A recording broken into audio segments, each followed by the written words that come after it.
Hello student, this is Satyavant and today we are going to discuss about the very important method to solve a pair of linear equation and the name is cross multiplication method. तो इससे पहले हमने आपको दो method बताया था आपको कि अगर pair of linear equation given है उसको अगर सॉल्व करना है तो उसको आप सब्स्टिट्यूशन मेथड से सॉल्व कर सकते हो या फिर एलिमिनेशन मेथड सॉल्व कर सकते हो या तीसरा और आखिरी जो आज बताने जा रहा हूँ उसका नाम है क्रॉस मल्टीप्लिकेशन मेथड से भी सॉल्व कर सकते हो। लेकिन इन तीनों मेथड्स में ही क्रॉस मल्टीप्लिकेशन मेथड जो आज हम डिस्कस करेंगे वो बहुत ज़्यादा इंपॉर्टेंट है। अच्छा, बहुत ज़्यादा क्यों इंपॉर्टेंट है? वो इसलिए इंपॉर्टेंट है क्योंकि जो बोर्ड में पूछे जाते हैं वो अक्सर इसी का नाम लेकर पर्सनली पूछ लेते हैं आपसे। मतलब आपको दो इक्वेशन दे देगा टू वेरिएबल्स का और बोलेगा इसको सॉल्व करके बताइए bye using cross multiplication method. तो उस कंडीशन में ये आपको उसको सॉल्व तो करना है बट इसी मेथड से सॉल्व करना पड़ जाएगा। तो इस कारण से ये मेथड बहुत ज़्यादा इंपॉर्टेंट है क्योंकि फ्रीक्वेंटली ये इसको पूछा जाता है बोर्ड में इस कारण से। अब देखो, इस मेथड से अगर हमें एक्स और वाई की वैल्यू फाइंड करना है तो उसके दो तरीके हैं। पहला, एक तो बना बनाया रेडीमेड फार्मूला आपको मिल जाएगा, है ना, जिसमें x इक्वल टू एक बड़ा सा बन जाएगा ऐसा बॉक्स, उसमें फार्मूला रहेगा a1 b1 c1 a2 b2 c2 के टर्म में, वो है वहाँ पर चिपका दीजिए, x का आंसर आ जाएगा। वैसे ही y का एक डब्बा बन रहेगा, वहाँ पर a1 b1 c1 a2 b2 c2 का रहेगा, वहाँ पर आप वैल्यू लाइए चिपका दीजिए, आंसर आ जाएगा। ये था रेडीमेड फार्मूला जो बना बनाया आपको बुक में लिखा रहता है। सीधे उसको याद कर लीजिए फार्मूला कि x इक्वल टू क्या होता है और y इक्वल टू क्या होता है a1 b1 c1 a2 b2 c2 के टर्म में, और इसको चिपका दीजिए, आपका आंसर आ गया। ये था रेडीमेड फार्मूला। दूसरा क्या हो सकता है कि जो इसका एक्चुअल जो प्रोसेस है, मतलब कि बाय प्रोसेस आप स्टेप बाय स्टेप आएँ और उसको सॉल्व करके चले जाएँ, ये एक तरीका हुआ है। अच्छा, फार्मूले वाला में क्या है कि आप मतलब कन्फ्यूज भी हो सकते हो हम कि कब a1 b1 करना है, कब b2 a1 करना है, मतलब कि अगर ऑर्डर भी इधर उधर हुआ थोड़ा सा कि कहीं पे तो गड़बड़ हो सकता है। लेकिन यहाँ जो मेथड आप सीखोगे उसमें गलती होने के चांसेस कम रहेगा। तो मैं दोनों दिखा देता हूँ आपको, मतलब कि सॉल्व जो करेंगे इसको बाय प्रोसेस करेंगे, सॉल्व करने पर ऑटोमेटिक वो जो फार्मूला आपका बनता है ना रेडीमेड, वो ऑटोमेटिक बन जाएगा। फिर उसके बाद आप पर मर्जी है, अगर आपको वो अच्छा लगता है तो फार्मूला याद कर लेना, अदरवाइज प्रोसेस अच्छा लगेगा तो प्रोसेस से सॉल्व करना। ठीक है, चलिए देखो, ये मान लो आपका इक्वेशन है गिवन है, ठीक है, इसी फॉर्मेट में रहता है, ठीक है। अब उसको सॉल्व करना है तो आपको पहले क्या करना है कि x का कोफिशिएंट, y के कोफिशिएंट और कांस्टेंट टर्म का जो है ना वो रेशियो टाइप से लिख लेना। आपको एक नंबर ऐसे लिख लेना है नीचे, जैसे देखो a1 a2 b1 b2 c1 c2, ये राइट कर लेना है। राइट कर लिया, इतना काम आपको हर एक सवाल में करना है। अच्छा, ये मेथड बताने से पहले एक चीज़ हमें बताना आपको एडिशनल, जैसे ये मान लो नंबर दिया हुआ है a b c d, और कभी भी अगर आपसे हम बोलेंगे ना जब अभी कि हाँ जी तीर चलाओ, तो यहाँ पर तीर मालूम कैसे चलाना है आपको, इसको इसके साथ ले जाना है, फिर इसको इसके साथ ले जाना है, ये तीर चलाना है ऐसे। कभी अगर बोलेंगे कि 4 नंबर दिखा, हाँ दिखा, तीर चलाओ, तो आपको ऐसे चलाना पड़ेगा। ठीक है, कैसे चलाएंगे? पहले ये वाला तीर चलाना है, ये जो राउंड किया है, तो देखो क्या हो जाएगा जी ए डी, फिर उसके बाद माइनस का साइन चिपकाना है, चिपका दिया। उसके बाद ये तीर चलाना है, तो ये कितना हो गया जी बी सी, यहाँ हो जाएगा A D minus B C, ये आ गया। तो जब भी अगर 4 नंबर आपको दिखेगा और मैं जब आपको बोलूँगा हाँ जी तीर चलाइए, तो आपको ये प्रोसेस ध्यान रखना है कि अच्छा पहले इधर जाना है, फिर साइन देना है माइनस का, फिर इधर जाना है, ऐसे ये आपको माइंड में सेट कर लेना है। अब देखो, अभी दिखेगा आपको यहाँ उसका यूज़ दिखेगा कि हाँ उसको याद करने से क्या बेनिफिट हमें मिला नहीं मिला। यहाँ देखिए, हमें फाइंड करना वैल्यू एक्स और वाई का ना, ठीक। आप यहाँ पर लिख लो एक्स वाई 1। अब यहाँ पर साइन, यहाँ पर ना ये जो y है ना इसको आप माइनस वाई लिख लेना, ठीक है, क्योंकि हम जो लिखते हैं वो x y और कांस्टेंट टर्म के बारे में लिखते हैं, लेकिन साइन रखते हैं प्लस माइनस प्लस, ये ऑर्डर होता है। इस कारण से आप हमेशा x लिखोगे, यहाँ माइनस वाई लिखोगे और यहाँ पे 1 लिखोगे, ठीक। अच्छा, अब क्या करना है आपको, इसके नीचे कुछ लिखना है, इसके नीचे भी कुछ लिखना है और इसके नीचे भी कुछ लिखना है, लेकिन जो लिखना है वो कैसे लिखेंगे, क्या तरीका होगा, ये बात आप समझते हैं। देखो यहाँ भी कितना टर्म है 1 2 3 है ना, और यहाँ भी कितना है 1 2 3 है। तो देखो अगर पहले वाले के नीचे कुछ लिखना है तो ये पहले वालों को ढक लो, ठीक। जैसे अभी x के बारे में लिखना है ना, तो पहले वाले के बारे में लिखना है, तो पहले वाले को ढक लिया, तो क्या बचा b1 b2 c1 c2। अब इसमें तीर चलाओ, तो आप तीर कैसे चलाओगे? अब बोलोगे सर मुझे याद है, पहले यहाँ से यहाँ जाएंगे, तो जाओगे तो यहाँ क्या हो जाएगा जी b1 c2, फिर माइनस का साइन देंगे, फिर यहाँ से यहाँ जाएंगे तो हो जाएगा b2 c1। कोई प्रॉब्लम नहीं। चलो अब सेकेंड वाले के पास जाना है, इसके लिखना है कि इसके नीचे क्या होगा, तो सेकेंड वाले को कवर कर लो, ढक लिया। अब क्या दिखा a1 a2 और c1 c2 दिखा ना। तीर चलाइए, कैसे चलाएंगे सर, ये वाला यहाँ जाएगा तो हो जाएगा a1 c2 minus a2 c1। Clear यहाँ तक? उसके बाद इसके पास जाओ, ये तीसरा वाला है, इसके नीचे कुछ लिखना है तो तीसरे वाले को ढक लो। अब जो बचा उसमें तीर चला दीजिए। तो कैसे चलाओगे तीर? बोलोगे सर ऐसे चलाएंगे तो हो जाएगा A1 B2 minus A2 B1। यहाँ पे कोई डाउट नहीं है, बस आपको सिर्फ तीर चलाना आना चाहिए था। उसके बाद हमने यहाँ पर बहुत इजीली आपको लिख के दिखा दिया। अब अगर आपको ये माइनस को रिमूव करना है तो एक स्टेप आगे बढ़ जाते हैं थोड़ा सा, है ना। ये लो x यहाँ आ जाएगा B1 C2 minus B2 C1, और यहाँ पे देखो जब यहाँ पे आप माइनस साइन हटाएंगे ना तो यहाँ जो माइनस साइन है वो चेंज हो जाएगा। मतलब अभी जिसके साथ माइनस साइन है वो प्लस साइन हो जाएगा और जिसके साथ प्लस साइन है वो माइनस हो जाएगा। तो यहाँ पर आ जाएगा जी A2 C1 minus A1 C2, और यहाँ तो जो था वैसे ही छाप देना है A1 B2 और यहाँ पर A2 B1। अब देखो अब हमें क्या करना है, जब x का वैल्यू फाइंड करना होगा तो x वाले टर्म इसको पूरा और ये पूरा सेगमेंट को एक साथ ले करके इक्वेट करा के आप आंसर निकाल लो। तो देखो हमने क्या लिखा, x equal to x upon B1 C2 minus B2 C1 equal to यहाँ 1 upon A1 B2 minus A2 B1, है ना। अब देखो x निकालना है ना अपने को। अब इसको अगर क्रॉस मल्टीप्लाई करोगे तो ये जो पोर्शन यहाँ था नीचे वो कहाँ चला जाएगा? ऊपर चला जाएगा। तो यहाँ पर हम लिख सकते हैं x इक्वल टू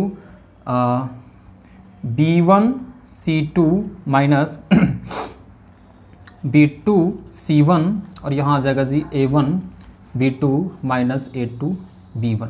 ये आपका x का आंसर आ गया। अच्छा, अगर y का फाइंड करना हो तो कैसे फाइंड करेंगे? देखो y का फाइंड करना होगा ना, तो अब हम क्या करेंगे, y वाले सेगमेंट को ले लीजिए, ये पूरा, ठीक है, और ये पूरा, इसको एक साथ लेकर सॉल्व कर दीजिए।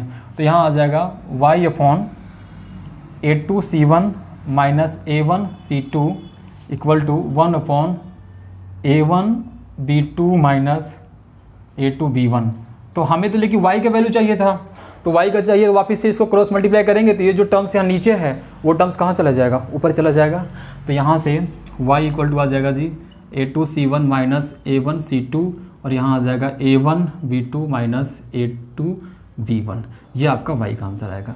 और आप जो रेडीमेड फार्मूला रटते हो ना वो यही फार्मूला है, y का वैल्यू ये आ गया और x का वैल्यू ये आ गया, है ना। तो यही आप इसको लर्न करते हैं, है ना, A1 B1 C1 और A2 B2 C2 के टर्म में, जो यहाँ पर आपको दिख रहा होगा, है ना। तो अब आपके पास तो रेडीमेड फॉर्मूला आ गया, अब चाहो तो सीधे इसका यूज़ कर लो। अब अगर मान लो कि प्रोसेस यूज करना पड़ेगा तो यहाँ तक तो ऐसे आना है, और वहाँ के बाद फिर से बस x वाले और इसको लेके बस सॉल्व कर देंगे तो x का वैल्यू आ जाएगा, y वाला और इसको लेकर सॉल्व करेंगे तो y का वैल्यू आ जाएगा, ठीक है। ऐसे आपको मेथड का यूज़ करना है, ठीक है। अब इसको हम एग्जाम्पल से बताते हैं ताकि आपको और भी क्लियर हो जाए कि एक्चुअली में करना क्या आपको है।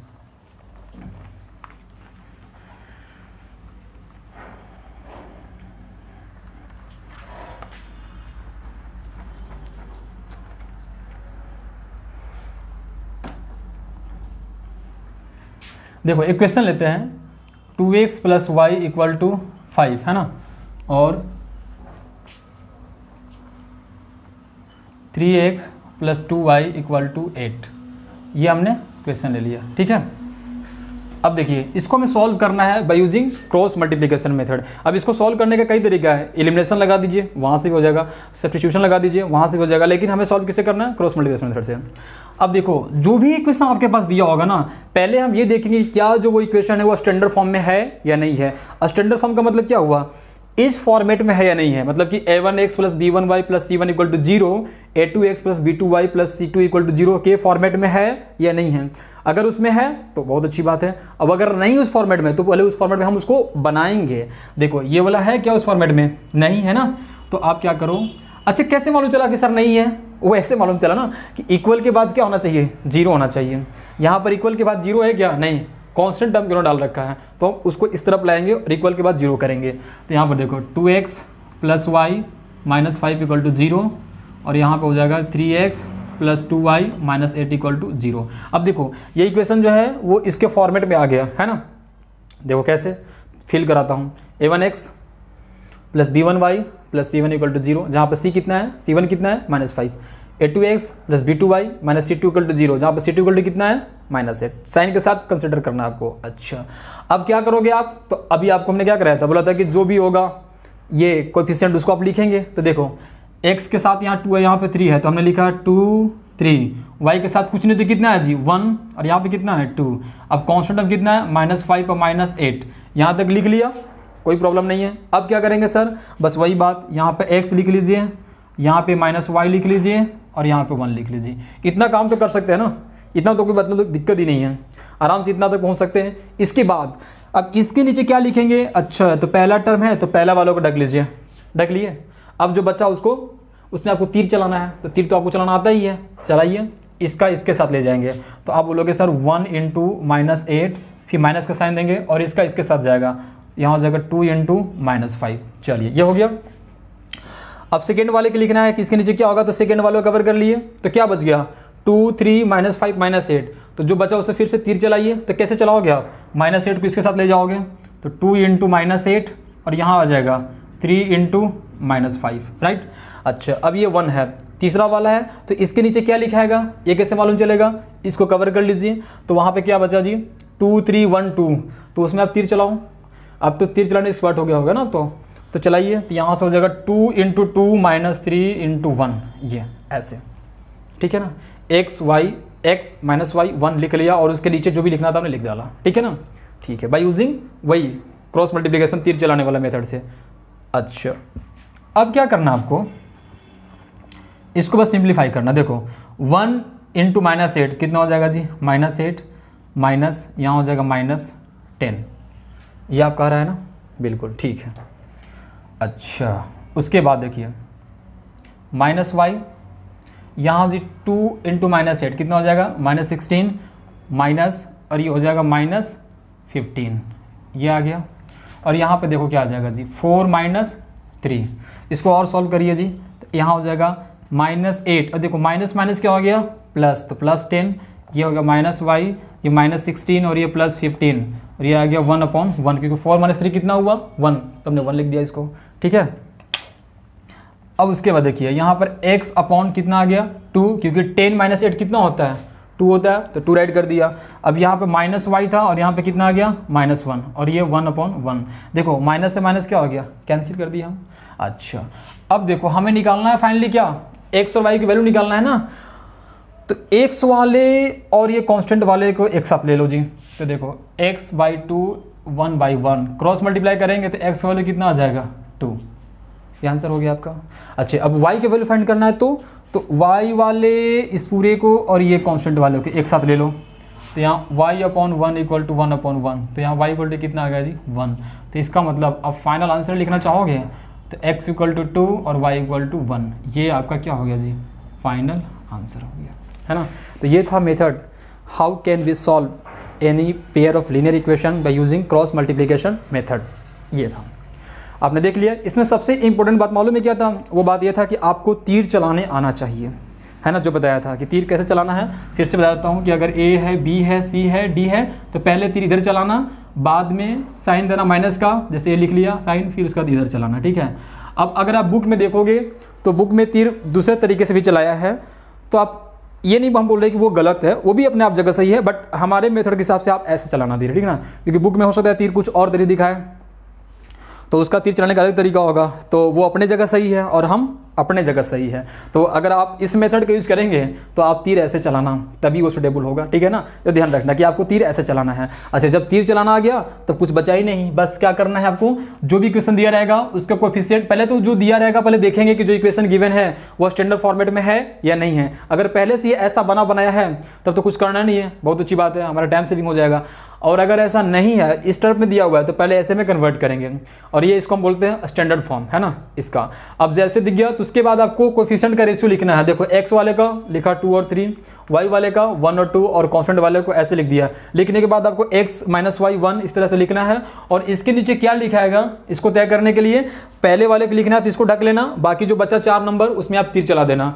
दूसरे वाले को लिखना है तो दूसरे वाले टर्म को ढक लेना, बाकी जो बचा 4 नंबर 2 इधर 2 इधर उसमें तीर चलाने था। फिर उसके बाद तीसरे वाले के नीचे लिखना है तो तीसरे वाले को कवर कर लीजिए, बाकी जो 4 डिजिट दिखे उसमें आप तीर चला दीजिए, तो आपको इजीली मालूम चल जाएगा नीचे क्या लिखा।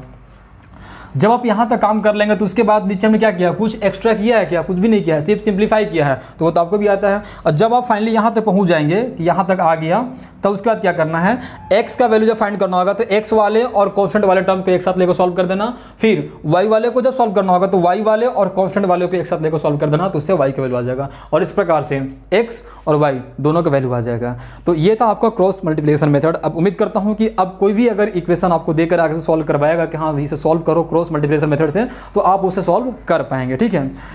अगर उसके बाद भी अगर डाउट रहता है तो आप जो गूगल मीट पे जो क्लासेस चलती है आप वहाँ पूछ सकते हैं। Thank you.